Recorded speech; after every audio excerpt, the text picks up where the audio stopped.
South India shopping mall festival and wedding celebrations సరికొత్త designs తో అద్భుతమైన కలెక్షన్. ఇప్పుడు బీజేపీ రాష్ట్రంలో ఎప్పుడు అధికారంలోకి వస్తుంది అనుకో వచ్చే ఎన్నికలు ఎప్పుడు వస్తే అప్పుడు వస్తాయి. ఇమ్మీడియట్గా దానికి తగ్గట్టుగా కంప్లీట్ సమాయత్తమైందా? ప్రజలు ఓట్లేసి ఒక పార్టీని అధికారంలోకి తేవాలని నిర్ణయించుకున్న తర్వాత కవిత గారు 1983లో ఎన్టీ రామారావు తెలుగుదేశం పార్టీ పెట్టినప్పుడు ఏముండే కవిత గారు అప్పుడు ఏముండే తల్లి చెప్పు. 9 నెలల్లో పార్టీ పెట్టి అధికారంలోకి తీసుకొచ్చారు.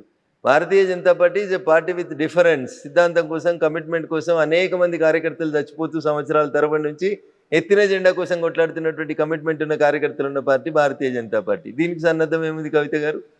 ప్రజలు ఓట్లు వేయాలనుకోవాలి. 10 సంవత్సరాల టీఆర్ఎస్ పాలన చూసారు. 5 ఏళ్ళు ఉంటుందో లేదో నాకు తెలియదు, కానీ 5 ఏళ్ళ కాంగ్రెస్ పాలన చూస్తారు. ఇక అప్పుడు ఎవరికి ఓటు వేయాలనుకుంటారు ప్రజలు? ఇద్దరిని చూసిన తర్వాత క్వైట్ న్యాచురల్గా థర్డ్ ఆప్షన్ మేమే కనబడతాం, మాకే ఓట్లేస్తారు. ఎప్పుడు ఎన్నికలు వచ్చినా నేను చర్చ మొదలుపెట్టినప్పుడు అర్ధగంట తిట్టిన వాళ్ళని. అన్నకి చెల్లెకి లేదు, బావకి మరదలకి లేదు, తండ్రికి బిడ్డ మీద కంట్రోల్ లేదు, గాళ్ళకి ఎందుకు ఓటేస్తారు కవిత గారు? కాకుండా జనాలు మళ్ళీ కేసీఆర్ రావాలని కోరుకుంటున్నారు, పూజలు చేస్తున్నారు, దేవాలయాల దగ్గర కూడా వాళ్లే కనిపిస్తున్నారు అనేది ఇదంతా ఆర్టిఫిషియల్ మూవ్మెంట్ని పైసలు ఇచ్చి నడిపిస్తారు అని చెప్తా ఉన్నాను. 100% ఆర్టిఫిషియల్ మూవ్మెంట్. వచ్చే ఎన్నికల వరకు టీఆర్ఎస్ ఏమవుతుంది, ఎట్లుంటుంది అనేది ఒకసారి చూద్దాం. కొద్దిగా వెయిట్ అండ్ సీ. ఇంకా 3 ఏళ్ళు ఉంది కాబట్టి ఓపిక ఉండండి కవిత గారు, ఎందుకు తొందరపడి. సో పార్టీని విచ్ఛిన్నం చేసే కుట్ర జరుగుతోంది, హస్తగతం చేసుకునే కుట్ర. మాకేం అవసరం? తనన్న మాటలు చెప్తున్నారు, కవిత అన్న మాటలు. కవితను అడుగురు, సమాధానం. కుటుంబాన్ని విచ్ఛిన్నం చేశారు, పార్టీని హస్తగతం చేసుకోవాలనే కుట్ర జరుగుతోంది చెప్పింది కదా కవిత. హస్తగతం చేసుకోవాలనుకుంటున్నా ఉంటుంది. హస్తం పార్టీలో అడుగురు ఆ ప్రశ్న, నన్ను కాదు అడగాల్సి. సో ఇంటర్నల్ గా జరగదా అది? బయట నుంచి అవుతుంది ఎక్స్టర్నల్ గా? ఇంటర్నల్ గా ఏముంటుంది కాబట్టి పార్టీ వాళ్ళు ఉన్న ముగ్గురు అనుకున్న తర్వాత 4 బెనిఫిట్ అవుతుంది. గట్లా పిట్టపోరు ఏదో పిల్లి తీర్చింది అన్నట్టు ఉంటుంది పంచాయతీ. ఇప్పుడు వాళ్ళ పంచాయతీ అంతా గట్లే ఉంటుంది. ఇప్పుడు కవిత అనేటువంటి ఎపిసోడ్ వచ్చిన తర్వాత ఏం జరిగిందని జర్నలిస్ట్ మిత్రుడు కృష్ణ అడిగిన ప్రశ్నలకు సమాధానం చెప్పారు, జనం చెప్పారు. కవితను సస్పెండ్ చేస్తారా చేయరా ఏమనుకున్నారు మీరంటే అది ఊహించిందే అన్నారు. 90% ప్రజలు చెప్పారు. కవిత ఇంపాక్ట్ ఏమైనా ఉంటుందా బయటకు పోతే ఉండదంటే 46% మంది ఉంటుంది అని చెప్పారు. ఇక 46% మంది ఉంటుందంటే 1% ఓట్లతోటి పార్టీలు గెలిచి ఓడిపోయి జరిగే ఈ దేశం లోపల కవిత గారు 46% మంది జనం మీద ఇంపాక్ట్ ఉంటుంది కవిత మీద తీసుకున్న నిర్ణయం అంటే టీఆర్ఎస్ ఎక్కడ ఉంటుంది ఒకసారి ఆలోచించి. కాకుంటే 3 ఏళ్ల కాలం ఉంది కదా, ఇప్పుడు ఆ ఇంపాక్ట్ ఉంది అనిపిస్తుందేమో. 3 ఏళ్లలో అదే కంటిన్యూ అవుతుంది అంటారా? 3 ఏళ్లలో ఈ పార్టీ 3 ముక్కలు కాదని ఎవరు మీరు గ్యారంటీ ఇస్తారా? ఇలా చెల్లెపోయింది, రేపు బాగోవడానికి గ్యారంటీ ఇస్తారా? రేపు గౌరవనీయులు సంతోష్రావు గారు బయటకు వరని గ్యారంటీ ఇస్తారా? అంతా శ్రీమంతులే అయ్యారు కదా, అందరి దగ్గర 1000 కోట్లు అయిపోయినాయి కదా. ఎవరైనా బయటకోవచ్చు, ఎవరైనా కొత్త పార్టీ పెట్టుకోవచ్చు, ఎవరైనా ఏదైనా చేసుకోవచ్చు, ఏముంటుంది. సో ఇప్పుడు మళ్ళీ బీజేపీ వచ్చే పరిస్థితులు ఉన్నాయంటారా? మీరు చెప్పినట్టుగా అప్పుడు ఎన్టీఆర్ పార్టీ స్థాపించినప్పుడు 9 నెలల్లోనే అధికారంలోకి అంటే అలాంటి పరిస్థితి ఇప్పుడు ఉందా? అంతకంటే ఎక్కువ ఘోరమైన పరిస్థితి ఉంది. ప్రజలు కాంగ్రెస్ని అంతకంటే ఎక్కువ ద్వేషిస్తారు, టీఆర్ఎస్ పట్ల అంతకంటే ఎక్కువ కోపంగా ఉన్నారు ప్రజలు. భారతీయ జనతా పార్టీ ఒకటి ఆల్టర్నేట్ కనబడుతుంది. ఎన్నికలు ఎప్పుడు వస్తాయని ఎదురు చూస్తారు. యూనిటీ ఉందా బీజేపీలో? మరి దానికోసం సమిష్టిగా పోరాడడానికి, కృషి చేయడానికి ఉంది, కలిసికట్టుగా 100% తల్లి. అందరం కలిసే ఉన్నాం, కలిసి కట్టుకునే ఉన్నాం, కలిసి కొట్లాడతాం, కలిసే అధికారంలోకి. కాకపోతే ఎవరికి వాళ్ళు ఇండివిజువల్ గా మాట్లాడుతున్నారు, ఎవరికి వాళ్ళు సెపరేట్ గా. కవిత మా ఇంటికి వచ్చి ఇంటర్వ్యూ చేస్తే రఘునందన్ రావు సమాధానం చెప్తారు, కానీ రాజేందర్ గారు, బండి సంజయ్ గారు ఎట్లా చెప్తారు తల్లి? దీన్ని కూడా ఇండివిజువల్ గా మాట్లాడుతారు. మీరు రేపు పొద్దులో బండి సంజయ్ గారు ఇంటర్వ్యూ చేయరు, ఆయన కూడా మాట్లాడతారు. అరవింద్ గారు ఇంటర్వ్యూలు చేయడం వేరు, పబ్లిక్ గా మీడియా ముందు మాట్లాడడం వేరు ఉంటది. కార్యకర్తల సమావేశాల్లో మీడియా ముందు రోజు ఏం మాట్లాడతారు? కార్యకర్తల సమావేశం అంతటి జరుగుతున్నాయి దేశంలో, అందరు ఎంపీలు పనిచేస్తారు. ఒక్కసారి నా 3 రోజులు వెనక పోయి చూడరాదు, 3 రోజుల నుంచి నేనేం పని చేసినా కనబడుతుంది కదా తల్లి. ఎందుకంటే ఊరికి అనుమానం పెట్టుకొని ఇబ్బంది పడతావు మనసులో. చూడరు అట్లే ప్రతి ఎంపీకి ఒక ఫేస్బుక్ పేజ్ ఉంది, చూడరు ఒకసారి ఎవరెవరు ఎక్కడ పనిచేస్తారు, ఏం మాట్లాడుతారో తెలుస్తుంది కదా. అందరం పనిచేస్తున్నాం, నియోజకవర్గాల్లో పనిచేస్తున్నాం, రాష్ట్ర నాయకత్వం బలంగా ఉంది, కేంద్ర నాయకత్వం బలంగా ఉంది, పార్టీ అధికారంలోకి వస్తుంది. So you are very confident. ఎన్ని లెక్కల్లో చెప్పమంటే ఎట్లా చెప్తారు? ఎన్ని వస్తాయి అని అంటారు మీరు? అధికారంలో రావడానికి ఎన్ని సీట్లు కావాలో అన్ని వస్తాయి. చాలా మ్యాజిక్ ఫిగర్ క్రాస్ అయితే సరిపోతుంది అంటారా? సరిపోదు. ఇప్పుడు కాంగ్రెస్కి ఎన్ని వచ్చినాయి? 63 వచ్చినట్టున్నాయి కదా, సరిపోతలేవా? అంతే మరి. అంతేనా?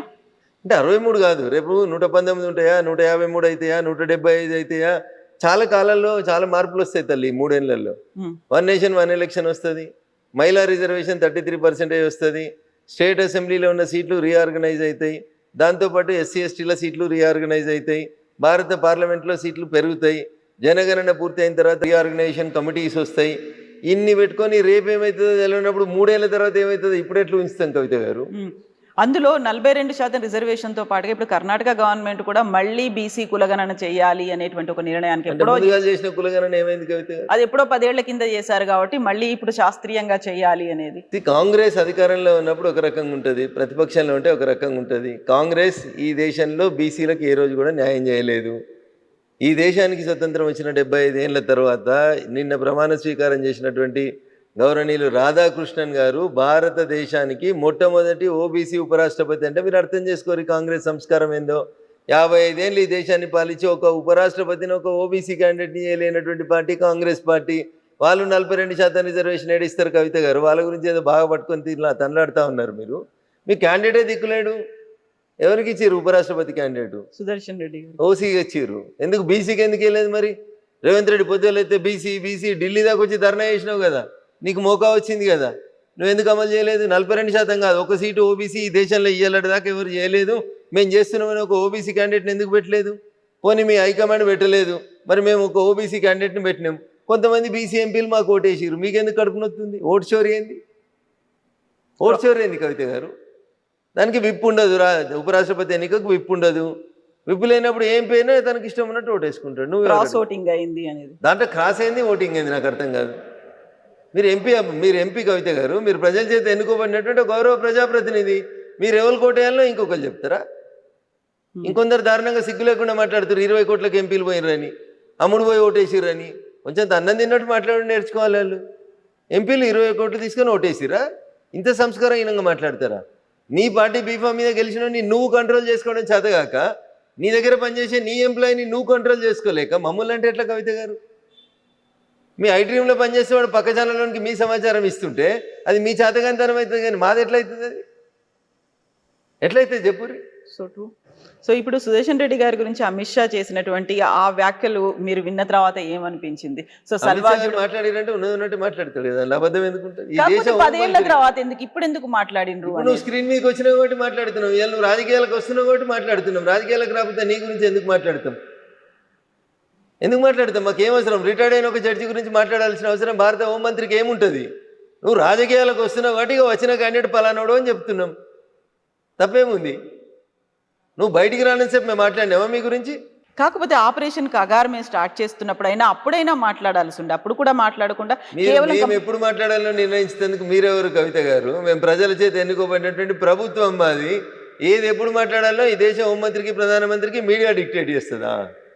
ఇంత అన్యాయం ఉంటుందా? మీడియా డిక్టేట్ చేయడం కాదు, కాకపోతే ఆపరేషన్ మాట్లాడితే మంచోళ్ళ మీరు ఆపరేషన్ కగార్ మేము స్టార్ట్ చేసాము మార్చి ఆపరేషన్ కగార్ మార్చి 2026 వరకు ఈ దేశంలో నక్సలైట్లు ఏరేసేందుకు మొదలుపెట్టిన ఆపరేషన్. అవును. దాంట్లో ఎల్లయ్య పేరు మల్లయ్య పేరు ఎందుకు మాట్లాడాలి? మీ పేరు తీసి మిమ్మల్ని ఎందుకు ఇచ్చేయాలి? మేము ఏం అవసరం మాకు?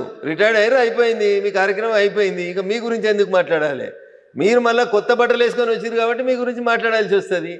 సందర్భం లేకుండా మాట్లాడితే జనం ఏమంటారు? సమయం సందర్భం ఉన్నప్పుడు మాట్లాడాలి, సందర్భం లేనప్పుడు ఇంట్లో పడుకొని గురించి మాట్లాడడం ఎందుకు మాట్లాడతారు? అది సంస్కారం కాదు అది. సో మళ్ళీ దాన్ని రివోక్ చేయడం, రివైవ్ చేయడం అట్లాంటిది ఏదైనా ఆ ఇచ్చిన తీర్పునో అవసరం లేదు. ఇప్పుడు ఇంకా 10 సంవత్సరాల తర్వాత ఏం చేయాలో ప్రభుత్వం ఒక నిర్ణయం తీసుకుంది, చేసుకుంటూ పోతా ఉంది. ఇంకా దాన్ని చేసేది ఏముంటుంది ఇంకా?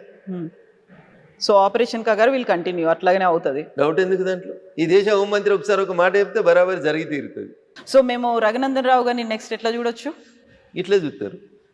కాలు కొంచెం గుడుతున్నావు, అప్పుడు కొంచెం మంచిగా నడుస్తాం, అంతే. యాక్టివ్ అవుతారు, ఇంకా మోర్ యాక్టివ్. ఆపరేషన్ చేయించుకొని కొంచెం ఇబ్బందిలో ఉన్నాను కాబట్టి కొంచెం గుడుతూ మెల్లగా నడుస్తా ఉన్నాను, అప్పటికి ఇంకా బాగా యాక్టివ్ కనబడతారు. సో మెదక్ నుంచేనా అప్పుడు కూడా? అరే తల్లి 3 సంవత్సరాలు ఉంది అంటున్నా, చాలా కాలం ఉంది కాబట్టి. రేపు లేడీస్కి వచ్చింది అనుకో తల్లి, రఘునందన్ రావు పోటీ చేస్తా అంటే టికెట్ ఇస్తుందా పార్టీ? ఇవ్వరు. కాన్స్టిట్యున్సీస్ రీఆర్గనైజ్ చేసి రేపు అది ఎస్సీలకు ఎస్టీలకు రిజర్వ్ అయింది అనుకోరి, నాకు పోటీ చేసే అవకాశం ఉంటుందా? అందుకని తొందరపడకూరి, వెయిట్, సమయం వచ్చేదాకా వెయిట్ చేయండి. ఇప్పుడు కులగణన భారత ప్రభుత్వం స్టార్ట్ చేసింది, జనగణన కూడా స్టార్ట్ చేసింది, కులగణన స్టార్ట్ చేసింది. ఇవన్నీ అయిపోయినాక 2017లో రీఆర్గనైజేషన్ కమిటీ వస్తుంది. వీటన్నింటికంటే ముందు ఆల్రెడీ పాస్ అయినటువంటి 33% మహిళా రిజర్వేషన్ ఉంది.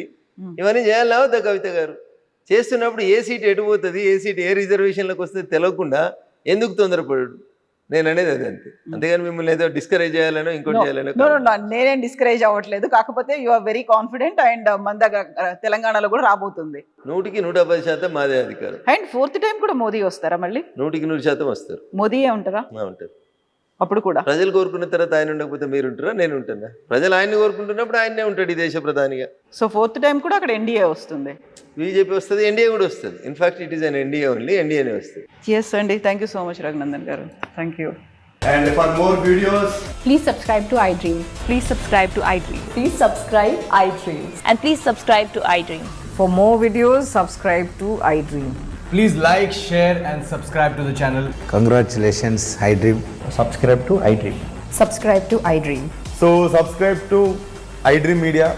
iDream team andarki huge congratulations. Please subscribe iDream Media. Please subscribe to iDream. Subscribe iDream. Please subscribe to iDream. iDream అంటే నా కళల ఛానల్ సబ్స్క్రైబ్ చేసుకున్న నోరు తిరుగుతలేదు, మీరైతే గంట గుర్తు కొట్టండి. For more such videos, please subscribe to iDream. Subscribe to iDream. Please subscribe to iDream. Please subscribe iDream Media. Please do subscribe to iDream. Please subscribe to iDream Media. For best entertainment and information, please subscribe iDream. And don't forget to subscribe to iDream.